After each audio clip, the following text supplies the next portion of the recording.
Hi guys, so it is me Nika and my phone is charging so I cannot really film at an ideal angle. I'm not even sure if I'm in frame or I know I'm in frame but I don't know how much in frame I am. I was also way too lazy to change out of my house clothes so I look great right now.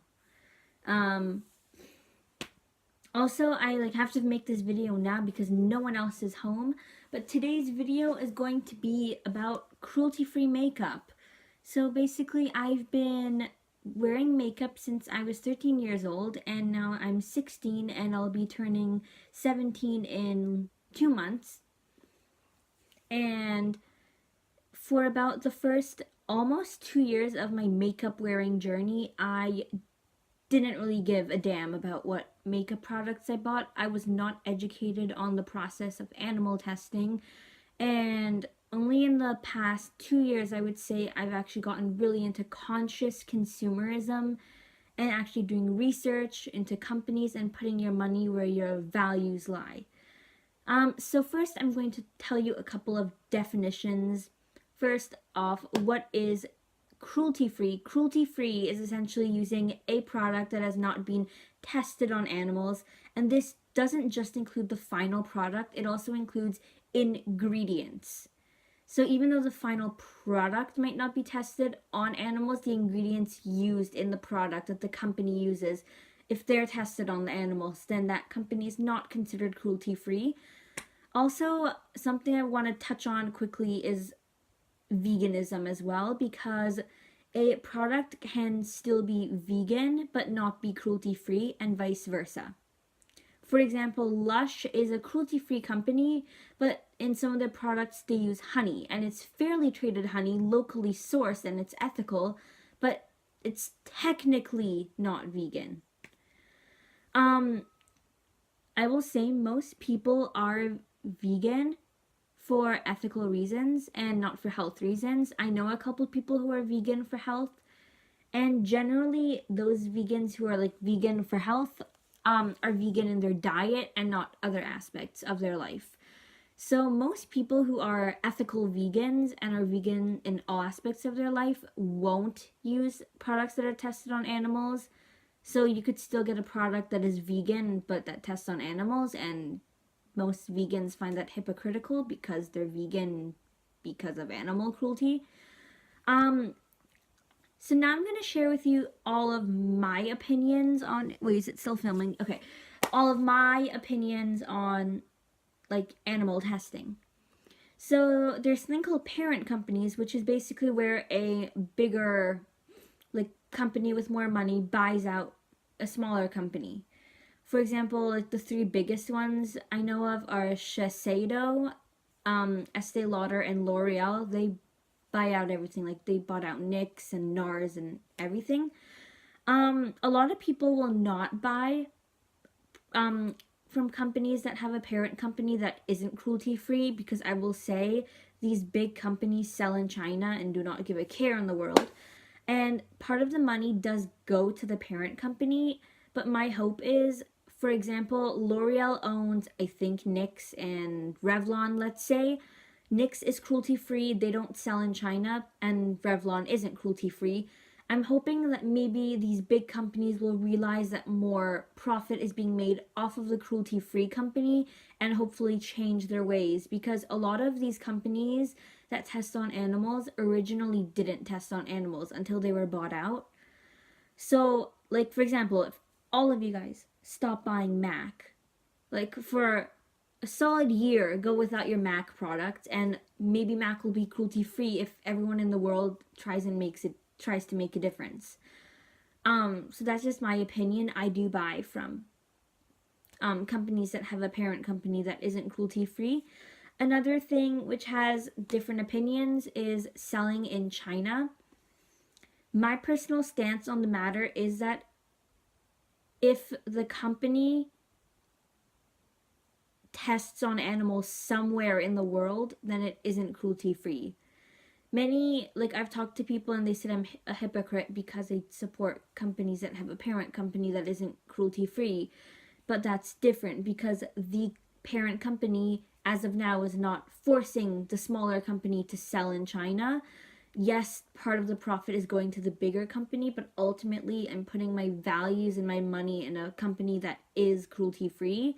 They don't sell in China, they don't test on animals.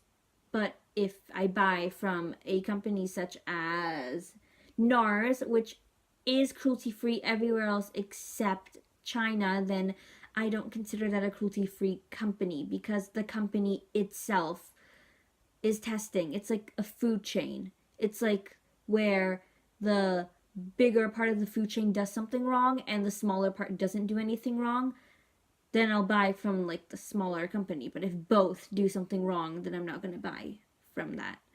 It's like L'Oreal is now vegan and cruelty free in Canada, but not anywhere else. So I'm not going to buy from L'Oreal.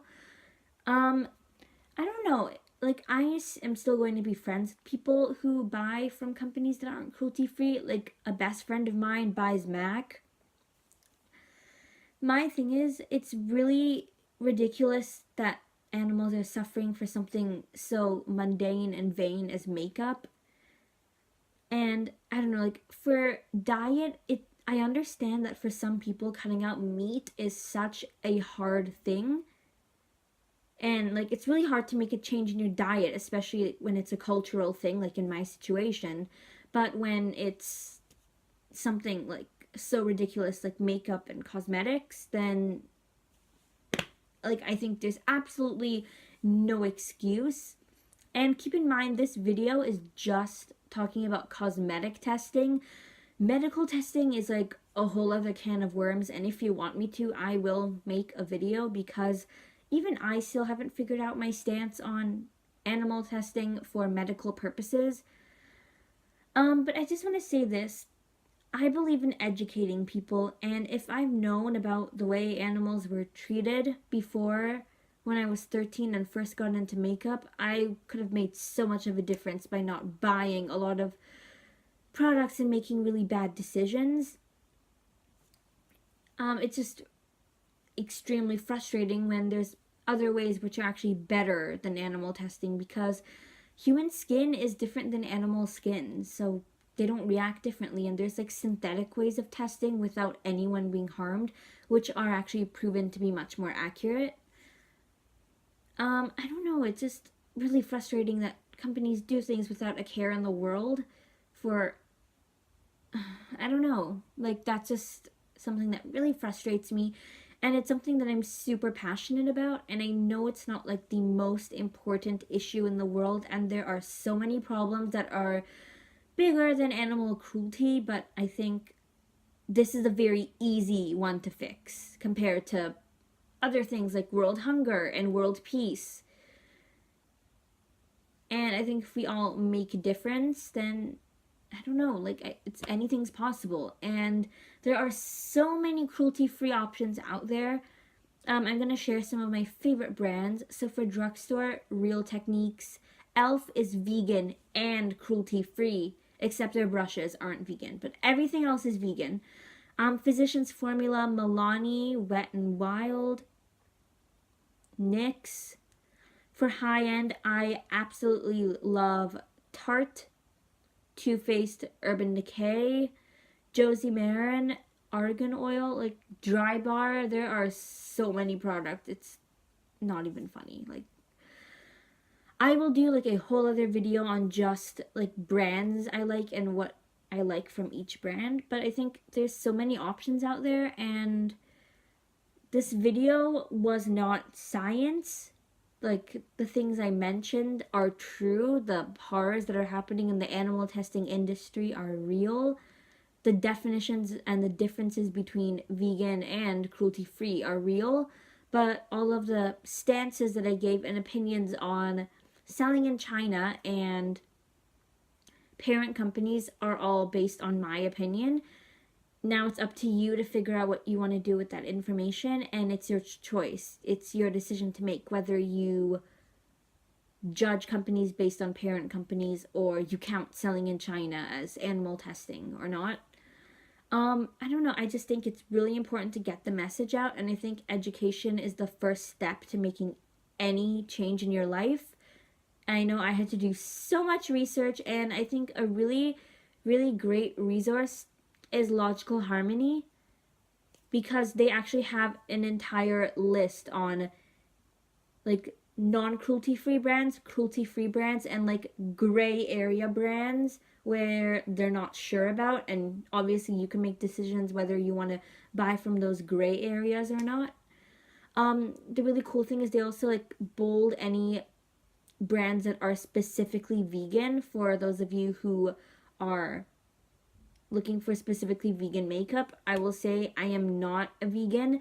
I am a vegetarian, an ovo-lacto vegetarian, so I eat eggs and dairy.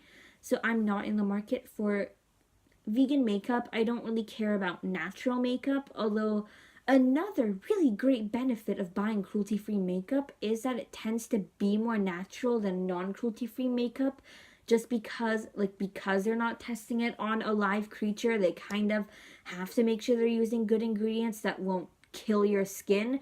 So like the ingredients list on Tarte products is so much better than the ingredients list in MAC products, for example, or e.l.f. products versus CoverGirl products. I don't really care about natural or all natural. I don't mind putting chemicals on my face as long as I do like have a proper skincare routine. But it's a plus if you're kind of into the whole naturopathic makeup, no chemical lifestyle, which I wish I was really into that because it would be so much better for my skin. But anyway, I hope this kind of gives you some information about cruelty-free and veganism and making ethical decisions and being a conscious consumer. And please don't forget to rate, comment, and subscribe. Bye!